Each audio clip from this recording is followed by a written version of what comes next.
En 1993, afin de créer une monnaie unique, les 12 pays membres de la Communauté économique européenne signent le pacte de stabilité. Le déficit d'un membre de la zone euro ne pourra dépasser 3% et la dette publique 60% de son PIB. En 2010, la Grèce va montrer aux pays d'Europe toute l'importance du pacte.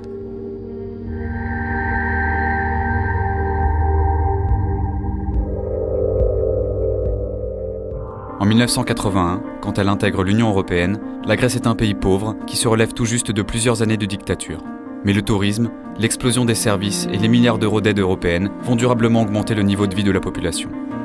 20 ans plus tard, la Grèce affiche une relative bonne santé économique et une croissance soutenue. Le déficit annoncé par le gouvernement socialiste de l'époque est de 1,4%. La Grèce est donc prête à intégrer la zone euro. Mais en 2004, un nouveau gouvernement prend le pouvoir et découvre la vérité. Le déficit budgétaire grec dépasse en fait depuis au moins 4 ans la limite du pacte de stabilité. Aucune conséquence pour l'instant, mais la Grèce apparaît sous un jour nouveau. Car l'administration du pays est malade. La fraude est endémique, les pots de vin, l'évasion fiscale et toutes sortes de corruptions sont monnaie courante dans tous les secteurs du pays. 20 à 40% de l'économie est souterraine, non déclarée et donc non sujette au prélèvement. Un manque à gagner chiffré en dizaines de milliards d'euros. Pour maintenir le niveau de vie de la population, soutenir le développement et permettre à la machine de continuer à tourner, l'État s'endette massivement.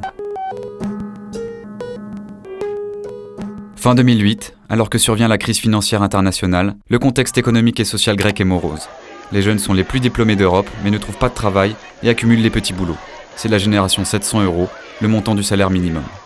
La tension sociale monte d'un cran, mais l'État est fauché et n'est pas en mesure d'effectuer les réformes pour les aider. Fin 2009, le gouvernement socialiste entrant découvre un nouveau mensonge.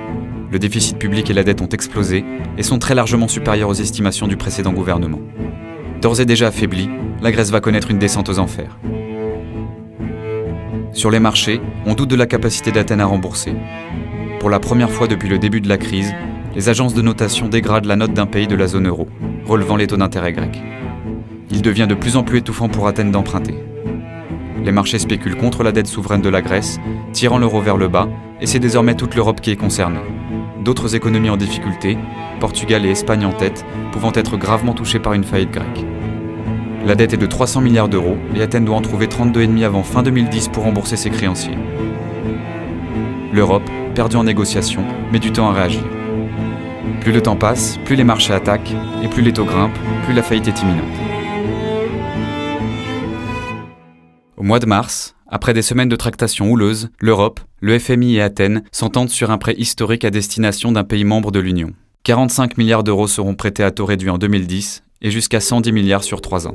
Pour éviter la contagion et rassurer les marchés, les pays européens et le FMI s'entendent sur une enveloppe de 750 milliards d'euros, pouvant être débloquée pour aider les économies de la zone euro en difficulté.